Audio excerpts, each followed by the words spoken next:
Welcome to the Property Podcast, episode 185. My name is Pete Matthew, and I'm here to bring some balance to the property investing world.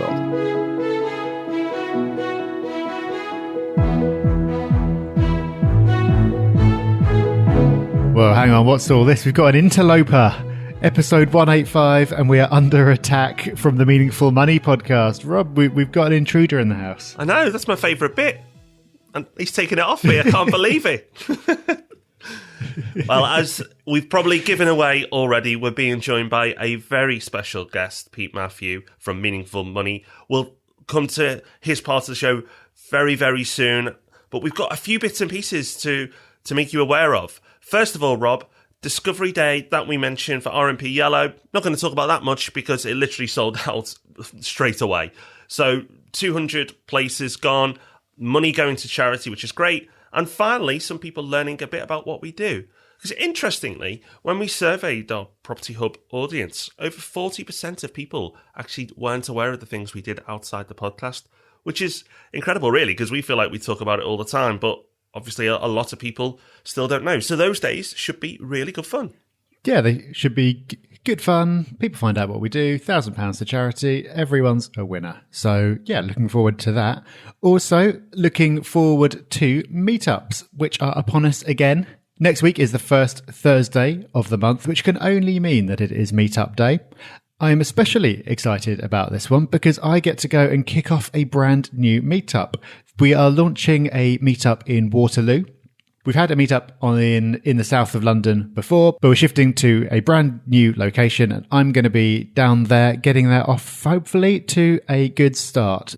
So if you're in striking distance of Waterloo, maybe you work around there, or it's on your way back home, do pop in and say hello to us. There should be a really good crowd down there. Of course, you can get your tickets and find out more at thepropertyhub.net/meetup. But for those who are super keen, it's at the All Bar One. So it's the All Bar One at Waterloo. Should be a very good event. I know Matt and Joe, the meetup leaders there, are going to do a great job. It's a lovely venue, so I think you're going to have a good time, Rob. And, funnily enough, you didn't have to travel far for this meetup, so well done for arranging that. I think I'm gonna actually go outside the M25 this month, but I'll announce in the newsletter where that'll be. Not committing to it on air yet, I see. We will see how you get on. I will, I promise. Okay, so lots of meetups for you to choose from. Wherever you are, there should be one near you. Let's move on to the news story this week before we hear from our interloper, Pete Matthew.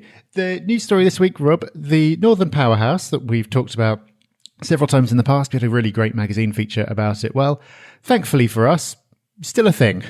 It is.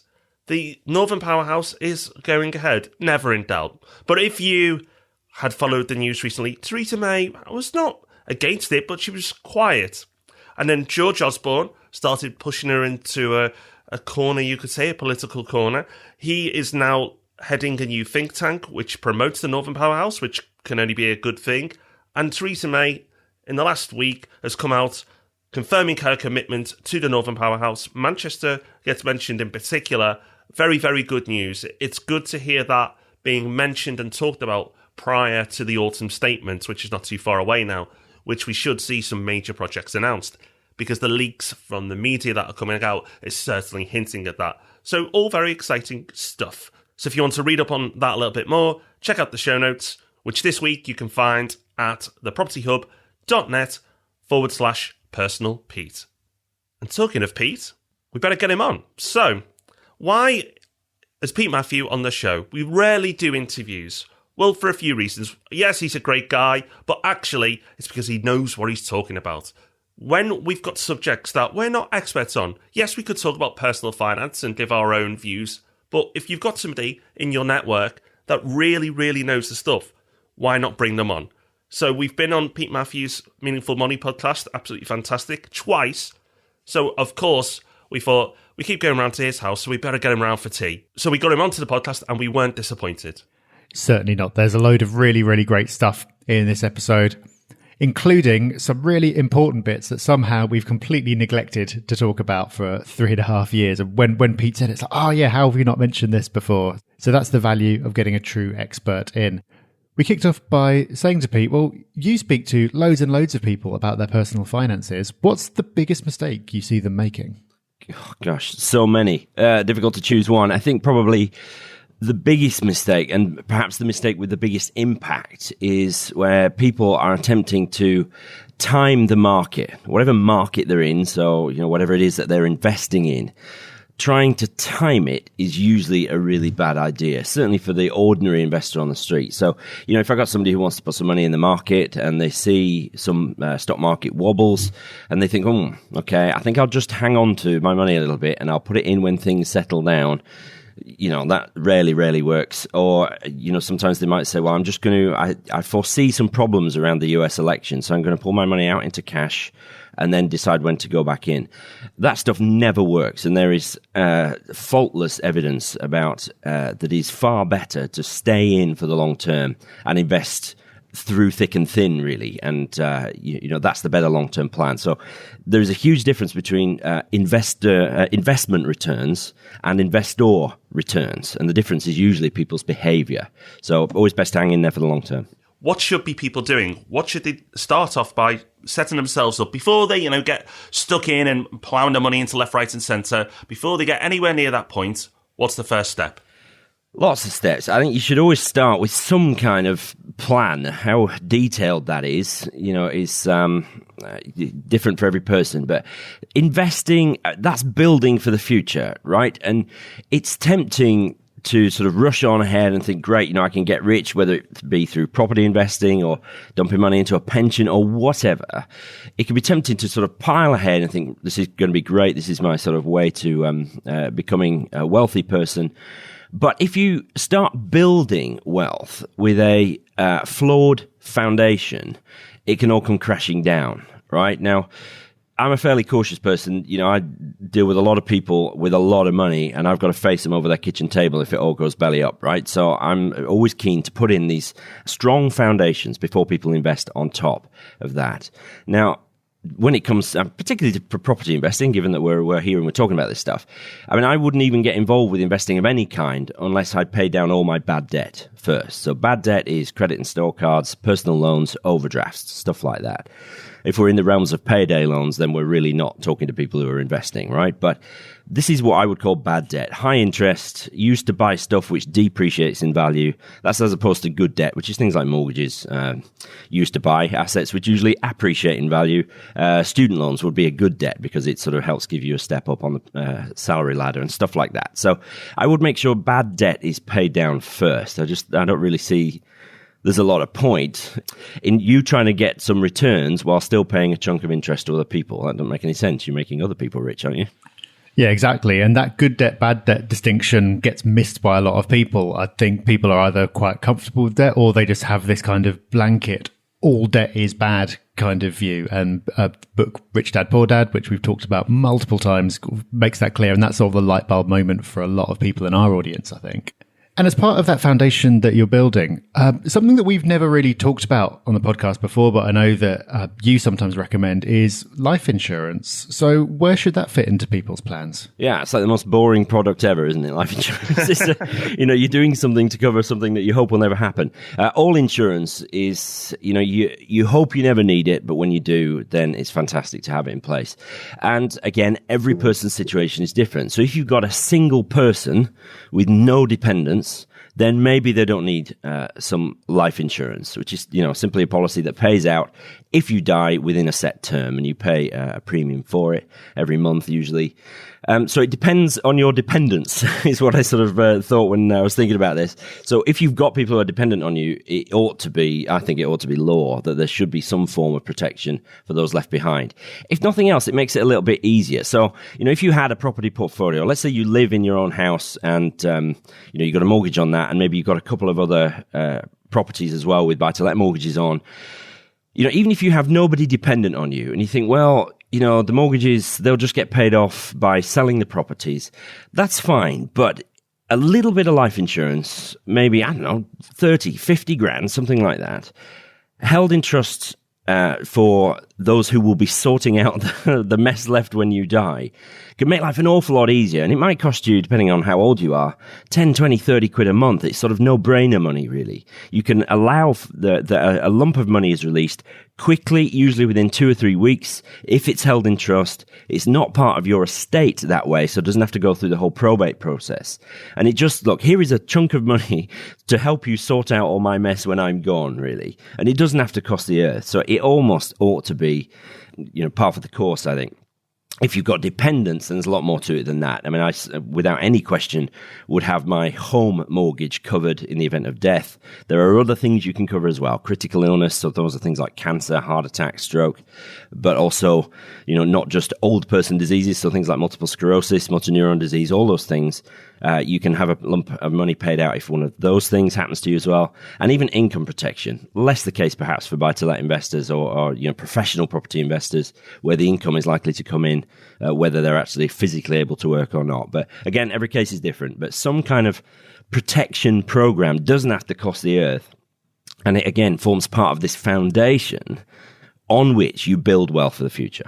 It is cheap. I can't believe we actually haven't talked about it on a podcast before, but I have it in place. It's so simple to do as well. Another one linked to this, Pete, is people, surprisingly, so many people don't have wills in place, which again, I know it's not completely directly linked to life insurance, but obviously we're talking about the same subject.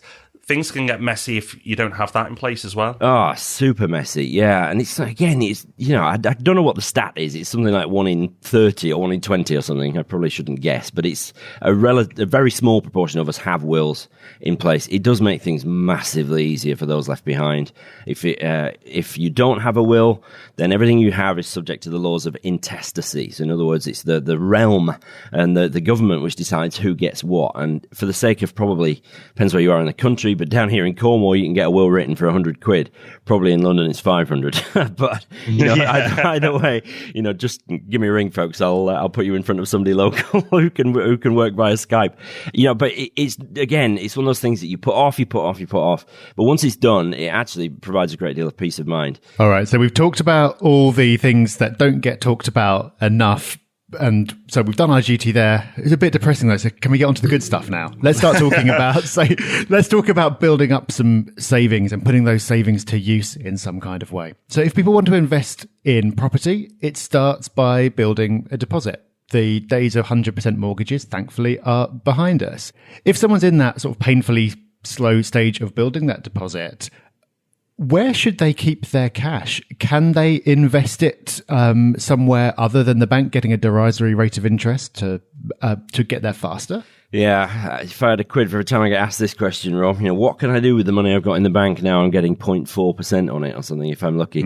Yeah, it can be tempting to invest for the short term. Now, when I use the word invest, I don't use it in the context of like cash ISAs or perhaps special bonds that you get, fixed term bonds in the bank. Those are not investments. One of my mantras on Meaningful Money is cash is not an investment. So cash, money in the bank, that's somewhere where you hold money for the short term. Nobody saves in a bank to get rich. It just doesn't work that way because the rates are just not there. So it can be tempting, therefore, to try and get a better rate and invest, but for the short term. The problem is when you are investing in the true sense of the word, so in my world, that's stock market investments, there is a lot of short-term volatility. We've experienced it a lot in the last 18 months. The FTSE 100, for example, has added, if I just do my very quick mental arithmetic, something like 17% since February, but it dropped more than that between last April for 2015 and February 2016. So that's a big swing in your money if you're invested in the FTSE 100. To lose 20% of it, then get a chunk of it back. And so while it's tempting to try and get better returns for the very short term, true investing is done over the long term, 5, 7, 10 years. So the best advice always is find the best rate you can, obviously. Use a cash ISA, so at least you're not paying any tax on the interest. It all depends on your situation. But, try and keep that money on deposit. Yes, the rates are derisory. That means you're going to have to save more, probably, which is good discipline anyway. But unless you can get your deposit from somebody else, family, minor lottery win or something, the only way to do it is to build it month on month. But how good does it feel when you've built that and you can say, look, I did this and now I'm going to put it to good use for a deposit on a property? Definitely. And everyone, of course, is going to be watching that accumulate until it gets to the level that they need so they can put down that deposit. But of course, you don't want to be putting every last penny into that deposit and leaving nothing in the bank, because then what do you do if you lose your job or something goes wrong with the property or something like that? You need some kind of rainy day fund. But how do you calculate how much cash you should have on hand for emergencies and things like that? Yeah, how long is a piece of string, right? There's some rules of thumb. So I think a good rule of thumb, if you're in a secure job, so you're very unlikely to be made redundant in the short term, I know nobody can foresee that, then probably 3 months worth of net income is a great place to be. If you're self-employed, or if you're maybe working for a very small company, and that's always a riskier operation, then maybe keep more than that, 3 to 6 months. I don't know many people who have 6 months income in an emergency fund, but most people maybe can get hold of money if they absolutely need it. Try not to use a credit card sort of limit as a short-term emergency fund. That's not a great idea, really. Far better for you to have the money yourself and essentially lend it to yourself if there's an emergency. Some people can maybe draw from family if it absolutely came to it. But try to be self-sufficient. Try to have some money for yourself just in case you need it, because life throws things at us, doesn't it? It does. It does. That's what makes it interesting. Okay, so we've got to the point where we've got ourselves a bit of deposit. We've been disciplined. We put the money away. We've cleared our debt down, we've got our life insurance, so we're good to get going.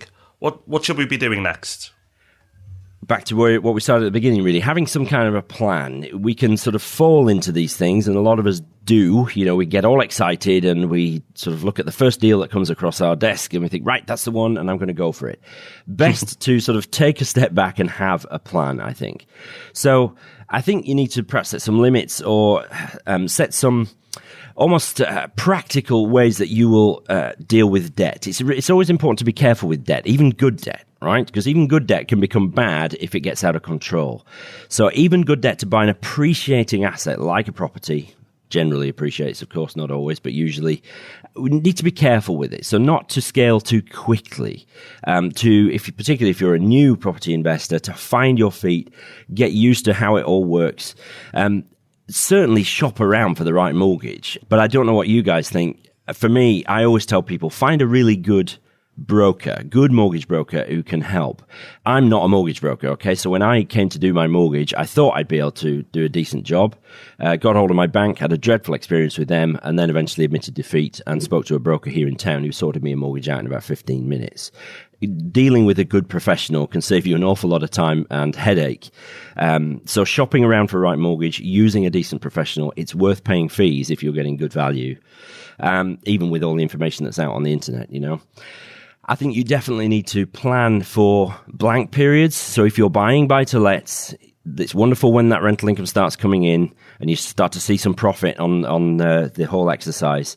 But, blank periods can be a problem if you don't have that emergency fund. So I would build a buffer fund between you and a blank period. So by stockpiling some rent, maybe that emergency fund that we talked about just now, have some kind of fund that you can draw from, because that mortgage has got to be paid no matter what. So if you don't have a tenant for 3 months, you've got 3 months worth of mortgage payments to make and all the rest of the bills as well. So plan for blank periods. And I think a general rule, again, this makes me sound dreadfully pessimistic, is if you can plan for the worst case, plan for, I don't know what a worst case would be in the current market, a 6-month blank period. If you plan for that, then chances are you'll never need to draw on that. You'll probably be pleasantly surprised. You'll be fully rented out for a long period of time. Plan for the worst case. Be conservative in your planning. And then, I think you'll probably be pleasantly surprised and things will work well for you. That's great to hear, Pete, because it echoes a lot of what we talk about. And absolutely on the mortgage broker point, we both use mortgage brokers. You think, the property podcast, these guys could do it themselves. Arguably, we could, but that's their field. That's their expertise. And while you can know a lot a little about a lot of subjects in property investment, why not just use professional? They make it quicker, they make it easier. They'll save you time through saying, oh, well, that headline rate looks attractive, but actually once you get to this point, they're going to say no, and then you've spent all that money. That's what they can foresee. That's not what the headlines tell you. So absolutely agree. And definitely on the plan for the worst case, being conservative with your expectations, I completely agree, is only going to leave you pleasantly surprised and happy, which is what we want. Absolutely. Okay, now we are good examples of this, or bad examples of this, depending on how you look at it. But people who are interested in property, once they've got their first one and they're into it, they are really into property and get very excited about it. And it can be easy to think that property is the only asset class, but of course it's not. So how do you put property investing into context and consider it alongside other potential investments you could make? What kind of things should people be thinking about? Yeah, it pleases me to bring some balance here, boys, all right? People get just as excited about investing in shares, would you believe? I know that sounds ridiculous, but they do. I'm an absolute believer in holistic financial planning. It can sound like a bit of a buzzword, that, but what it essentially means is looking at your entire finances in the round. I love property as an asset class. It's absolutely unique. It offers things that other asset classes clearly don't. Alongside that come different risks, of course, which you guys have covered in superb detail over the years. But I think eggs in baskets still applies. Okay, if you've got all your eggs in the property basket, there is an element that you are sort of exposed to that asset class. So while property is superb, I think it makes sense to perhaps use some of the money you make out of property and diversify. So I would look perhaps to take some profit at some point, and rather than just piling it into another property, maybe think, okay, maybe I can put some of that money into a pension. It's extremely tax efficient to do that. You can even kind of invest in property in a pension, but we'll perhaps come to that another time. But by spreading the money around, you're immediately reducing your risk on that by being exposed to that one asset class. You can broaden your approach to wealth creation that way. Property is not just a one-way street, neither is the stock market. You always hear bad things about the stock market, but the sort of 150 million quid that I look after for my clients is proof that we're building wealth for our clients through intelligent investing. So there's ways to build wealth outside of property. I think property should be a part of the vast majority of people's wealth creation plan, but it isn't the be-all and end-all. So consider alternatives, use the money you make from property, and perhaps look to broaden your approach, thereby reducing your risk. Huge thank you to Pete for joining us on the show. I'm sure you'll agree he offered lots of value, and as Rob mentioned before we got going, talked about things that we've neglected in the past as well, which was really, really important. Now, if you want to get your hands on a bit more of Pete's stuff, and maybe this is the first time you've heard of Pete, check out the Meaningful Money podcast and the Meaningful Money website. You will be not disappointed. Very much like ourselves, he just gives away all the knowledge for free. So we'd really encourage you to go and check out his stuff. And I'd really encourage you to stick around for our resource of the week and to hear about what's coming up next week. But before we do, let's give our thanks to a wonderful individual. And this week, I'd held this one back for a couple of weeks as a new Pete was coming on. And this review comes from Monsoon Gold. I found the property podcast from the Meaningful Money podcast. The colourful characters of both Robs make the detailed, concise information provided on this podcast easy to absorb. Even the average person who has little knowledge of property, like me, I'm referring back to some of your earlier podcasts to get a better idea on the capital necessary to start investing in property. Many thanks to you both, and congratulations on a great podcast channel. Well, a huge thank you to Monsoon Gold. That's a great review. Really do appreciate it, and appreciate anybody who wanders over from the Meaningful Money podcast over to ourselves. Yes, if you have found us by that or any other channel, do come and say hello in the form of a review. You'll get read out on the show, and it makes us very, very happy. Okay, so nearly time to wrap up. But before we do, we could not leave you without a resource of the week. And this week's resource comes from Matt Chan. So thank you, Matt, who emailed in with this one. Now, we are both big fans of using music or using sound to kind of train ourselves into productivity. Rob's talked about the trick of listening to a song on repeat in the past. We've also talked about Focus at Will. I've talked about Brain FM, and we've got another one. In case none of those have worked for you, Matt recommends Moobert.com. The link will be in the show notes, and it's another of these services where you can say what it is that you want to do and the kind of sound that you want, and then it'll put something together for you that's designed to help you concentrate. I would say if you're starting to delve into your personal finances and trying to, do a bit of an audit of where you're up to, maybe start reading some life insurance policies, you're definitely going to need a bit of help with your concentration. So maybe this is something you'll want to look into. The link to that, along with everything else, will be in the show notes at thepropertyhub.net/personalpete. So, Rob, next week, are you ready to go on holiday? No, don't worry, people. We are not going to disappear. We're going to do something a little bit different. Yes, we are. We have always focused on UK property investment. We're not going to suddenly start trying to flog you off-plan stuff in Bulgaria or anything else, but we are going to recognise that the rest of the world exists. We're going to be talking about property investment around the world. We're going to be talking about what investment looks like in different countries and some general principles to keep in mind. So if that's something you want to do, or if you're just looking at Rightmove and procrastinating on there isn't doing it for you, and you want to broaden your procrastination search and start looking at places with sea views and all the rest of it, this is going to be the episode that will cook you in that direction. We did want to record it from each country, but unfortunately the budget wouldn't stretch that far. So we will be remaining pale and pasty. But never mind, because we'll be cheering ourselves up by attending a meetup. Remember, the meetups are happening very soon. First Thursday of every single month, the Property Hub meetups occur. Make sure you get along to one. Waterloo launches this month, but there are others in London and others all over the country and around the world. So get along to one, especially if you've not been before. Check it out. Very relaxed. You will not be disappointed. You absolutely will not. So thank you very much for listening. Thank you to Pete. Do go check out the show notes at Personal Pete, where you'll find a link to Meaningful Money and the news and the resource and everything else. We will be back next Thursday, and before that, Tuesday, with Ask Rob and Rob. So until then, have fun. We'll see you soon. Bye-bye. Bye-bye. Thanks for listening to The Property Podcast. For show notes, all our past episodes, and to leave a review, go to thepropertyhub.net/podcast.